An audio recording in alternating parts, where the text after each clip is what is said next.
กำลังชิมเมื่อบ้านเบาอ่อยจ้าของฝากก็บ่ได้อีหยังดอกพี่น้องได้ไปทั่วให้กำมักแปบคนละน้อยเมื่อเบาเล่เน่ยาเบาอ่อยเน่ใบเตยเน่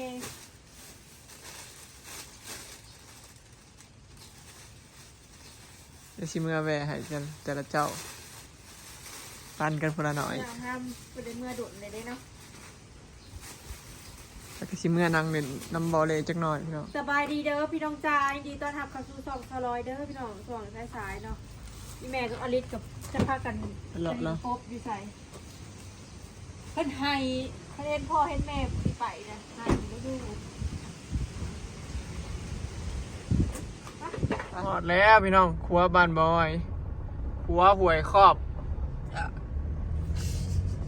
โอ้เป็นตาหน่ายรีดูพี่น้องอัดหัวไหวมันได้ยินยังดอกปะถามครัวนี่กะแมนเลยเนาะเขตบัดดงเนี่ยอยู่เลยครัวขึ้นไปอีกพี่น้องบ่ได้ว่าแต่หอดในครัวเลยจริงๆบ้านบอยเขตนะพุกลงไปอีกใกล้เติมมายามนี้ก็สีแห้งแรกแน่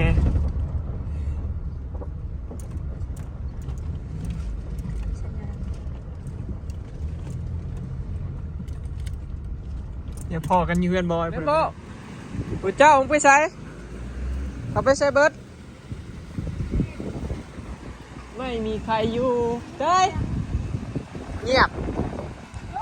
สีเข่าบึนๆอยู่จักไปป้อนมาจัก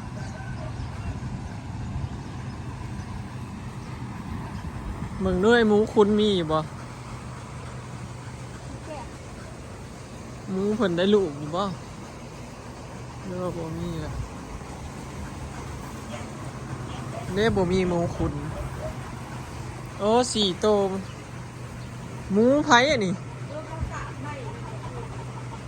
พ่อที่ใหม่มันบ่ซันหมูเล่าเป็นบ่เฮ้ยหมูอีพ่อบ่มีนะพันนี่นะเมื่อวานแม่พ่อเอาให้บ่มันคือเหี่ยวแล้วกันเลยจักพันอย่าคือมาอันนี้คือน างเหี่ยวอยู่ในหยอดเอาคือบ่ตอนทำใหญ่เลย เอามาเป็นผอพันธุ์บ่คือหมูพันธุ์อิหยังอันนี้นะพี่น้องพันธุ์อิหยังเนี่ย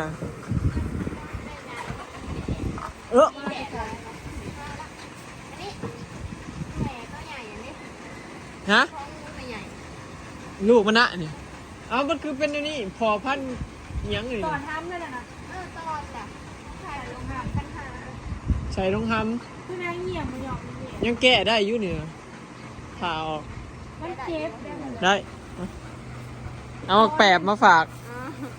เนียนเป็นอยู่บ่เนียนคือมะเขือนี่ไปต้มแล้วก็เอาอันนี้เปิดยัง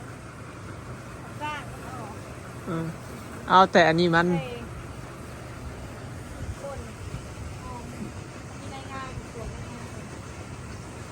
เนียนมักแปบกิน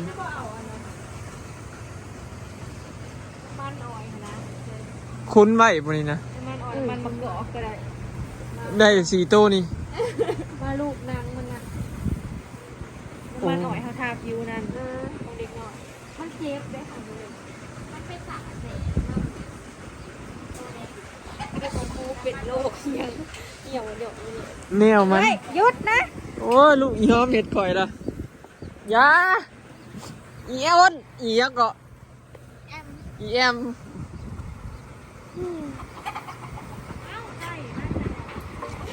ไก่ต่อคอนไก่ป้าบอไก่ต่อเอาไปต่อไก่ป่าไก่ยังกันได้เฮ้ยไก่แจ้ไก่ยังพวกไก่ป้าคล้ายๆไก่แจ้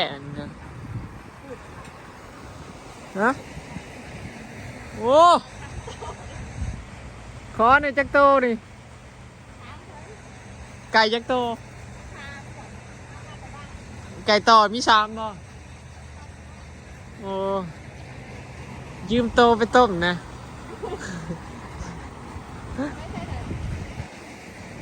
พอดมาสีขาว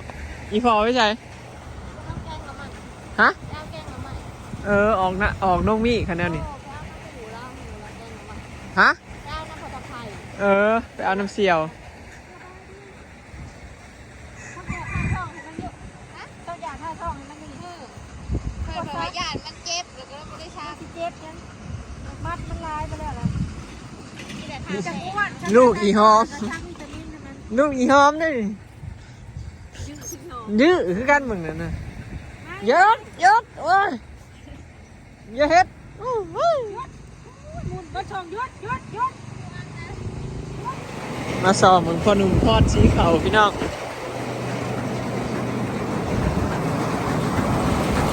โอ้สีขาวยักษ์สอบข้าวสอบอาชีพทอดพี่น้องน่าอยู่ที่กับสีเขาพอได้เงินใส่ได้ยึดดีอยู่พี่น้องสีเขาก็พอได้ใช้เนาะก็ได้เก็บเลยน้อยๆก็ชูมือนี่ก็เจ้าสีเขาเองลายเนาะผมก็ตะกี้พอได้เงินเก็บได้พี่น้องสีเขาตะกี้แต่ว่าชูมือนี่ก็เก็บเลยน้อยๆเนาะพอได้กินชูมือนี่มีห้องสีหน่อยบ่คือเก่าตะกี้นะมิตรบอ้อยไปเอาเข่ามาซีมือละ30 สอบ40 สอบต่อมือพี่น้องซูเมอร์นี่ก็นานๆสิได้ซีลายแบบ20 สอบ30 สอบเดี๋ยวสิพาไปเบิ่งไอ้หมูใบเตยที่คอดเบิ่งหมูใบเตยคอดใหม่นี่ใช่เตย โตได้จ้ะนี่ได้โตได้4โตตัวนี้ได้จิกโตไหมได้10บ่ดิ2 4 6 8 10เสมอกันเนาะ มันไม่ได้อาบน้ำแต่เชื่อ มือได้ห่อนอาบแล้วเลยเอาลูกค้างมันไว้ค้างลูกมันไว้ มันเครียดไปเลย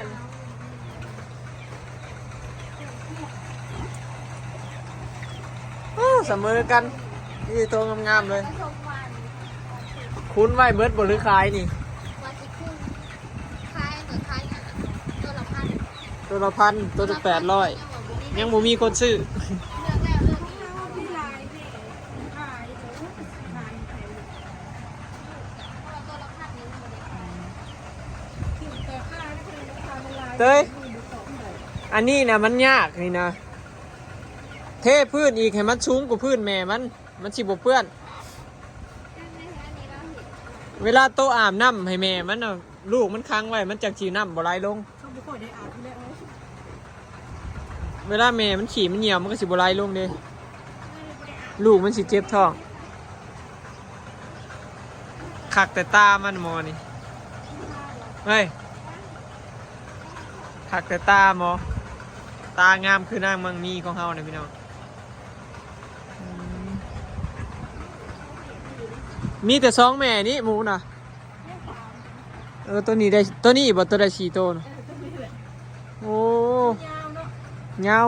ยาว มันเป็นหมู2 สาย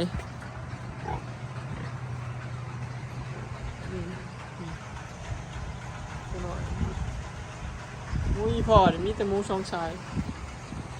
เราซื้อมาแล้วมันพุทธมก เขาพอบอกกับเบิดแล้วได้แมว เบิดแล้วเบิดแล้วแนวอันนี้พันนี่นะเบิดแล้วเราขายเบิดแล้ว ถ้าแม่เรียนก็ได้ไป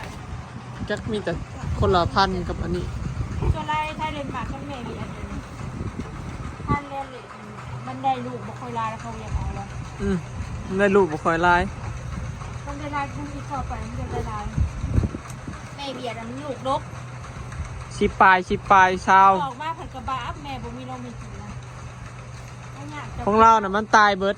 ได้24 โตเลยตายเบิดเลย16 โตของเมแชนน่ะแม่เบียดของเราแล้ว แต่มันเลือกตะกระบะเป็นมันลาย มันหลายโผดมันเกินเต่ามันบางโตมันก็บกแข็งแห้งอย่างสินะมันหลายโผดมันก็ตาย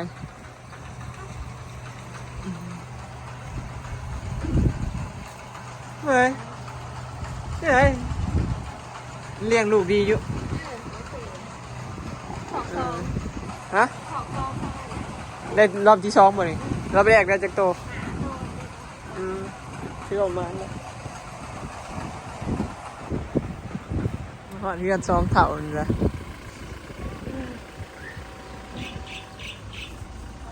เฮ็ดหยังพากันนั่งพิงแดดอยู่ พากันนั่งพิงแดดอยู่ว่า2เท่า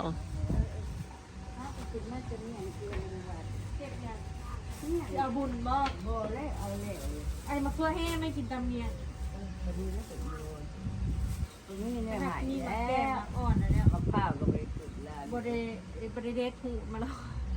กับข้าวก็ไปฝึก โหแล้ว กินตำเมียเนาะคนหลายๆเนาะ เกิดผ่านเพื่อนชุมโพดส่วนเราเมื่อชุมโพดปลูกไปลูกกลางน้อยงานชุมโพด100 กว่าบาท เปิดเป็นวัดร้อยเราไปเอาไปใส่ เอาทำมันให้เลี้ยบุญญาเนี่ยเด้อพากันเลี้ยมาทางนี้เนี่ยเด้อเอายากระเต่าแล้วบุญลูกบุญลางมาฮัม นี่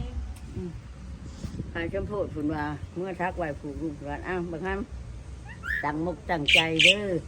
ลูกก็ได้แล้ว เมียก็ได้แล้ว เมียก็ได้อย่าไปรู้เล่เด้อตั้งมุกตั้งใจหาเงินหาคำให้มันได้ยามเมดได้หยากระปูน่ะกินน้ำลูกน้ำลานเด้อของมือนี่ให้เบิ่งให้แย่งเอาแล้วแต่ลูกหลานอ้าว อยู่ให้เห็นหลอดซะก่อนได้ ให้เห็นลูกเห็นหลานเห็นเลยเด้ลูกมึงนั่นเด้ อ๋อนั่นละเลนยังหลอด ยังอยู่บ่เท่าหลอดนะ ยังอีกถ่าเบิ่งหลอดซะก่อน เพื่อลูกมึงตาย เป็นเอ็นได้ดีไม่ได้เป็นเอ็น เห็นเลนแล้วก็ต้องเห็นหลอดหมด โจ๊กแหละ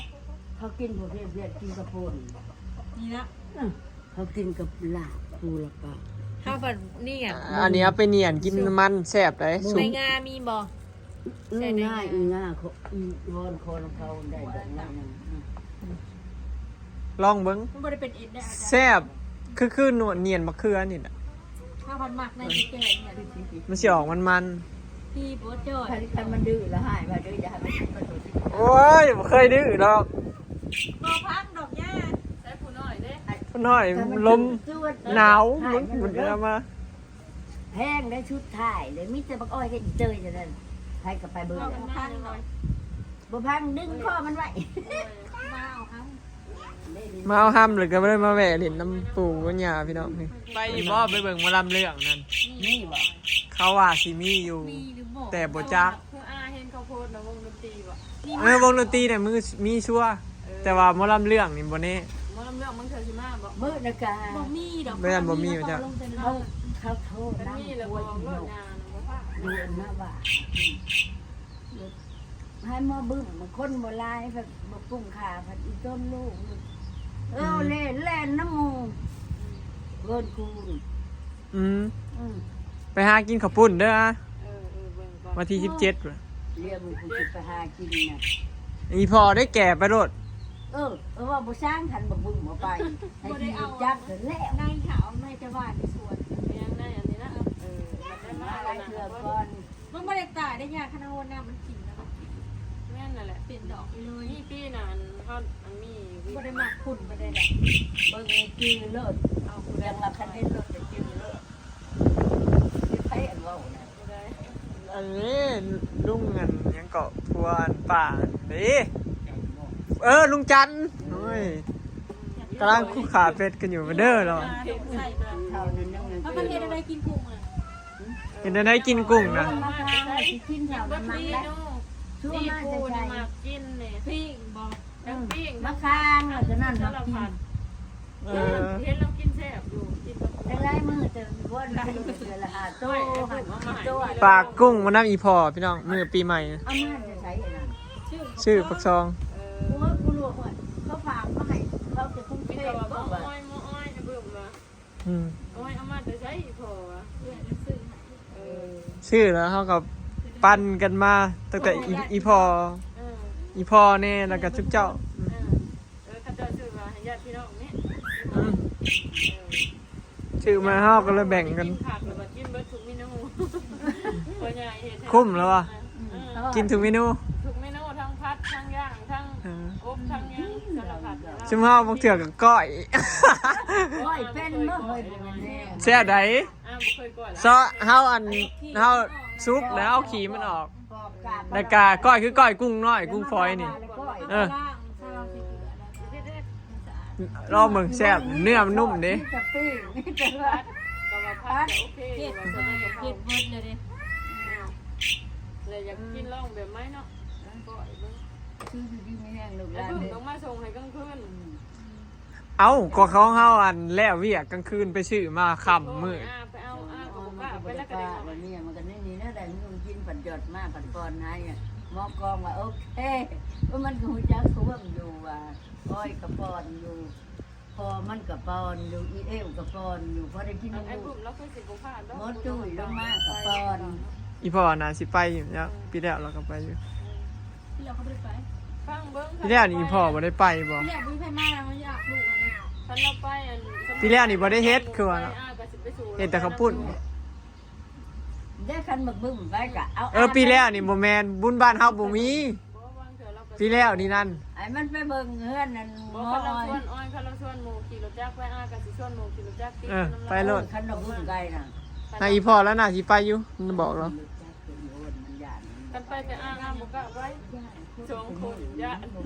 ขีดย่านนี่แหละ ใครดอกทางมีแต่เถียงคน เป็ดหยังดอก นี่ ทางเมื่อนี่มันก็เป็นเถียงคนเด้ทางลัดใหม่คึมตะผะ บ่ได้ไปเฮิงแล้ว คันอ้ายน่ะไป มีแต่ คัน เสียงคน จักไปมันก็สิทับรถจัก อ๋อ ไป มันเป็นทางลาดไม่ได้เป็นตะยากพาทุ่งนาไป พอดีมาแหว่เฮือนที่สามนี่เฮือนโมเลเป็นเฮือนที่สามพี่น้องแหว่เฮือนอีพ่อแหว่เฮือนปู่แหว่เฮือนโมเลบ้านนี่ดิสามเมือนโมกำลังครัวเป็ดอยู่พี่น้องที่เห็ดเดือดแปลงกินนี่แหละพี่น้องมาเอาห้ำแล้วก็มาแหว่เล่นน้ำเพิ่นเลยเนาะคลิปนี้ก็สิขอเก็บภาพบรรยากาศในสำนีเด้อเนาะพี่น้อง นี่นะกลัวไม่ใครอยู่ก็ไม่ได้กินอยู่ห่อนนะ มาเด้อบ่ได้อยากกินในมะขามขวาน กลัวใหม่ๆนั่นนี่ พวกเขาเจ้าขายได้เขาเจ้าโฮมเจ้าขายจะบ่หัวโลเลย จักกะสิอยู่กินข้าวเที่ยงอยู่นี่นะพี่น้องปากท้องอยู่น้ำเพื่อนโมเลเนาะไปแล้ว สบายดีรอติดตามคลิปหน้าพี่น้อง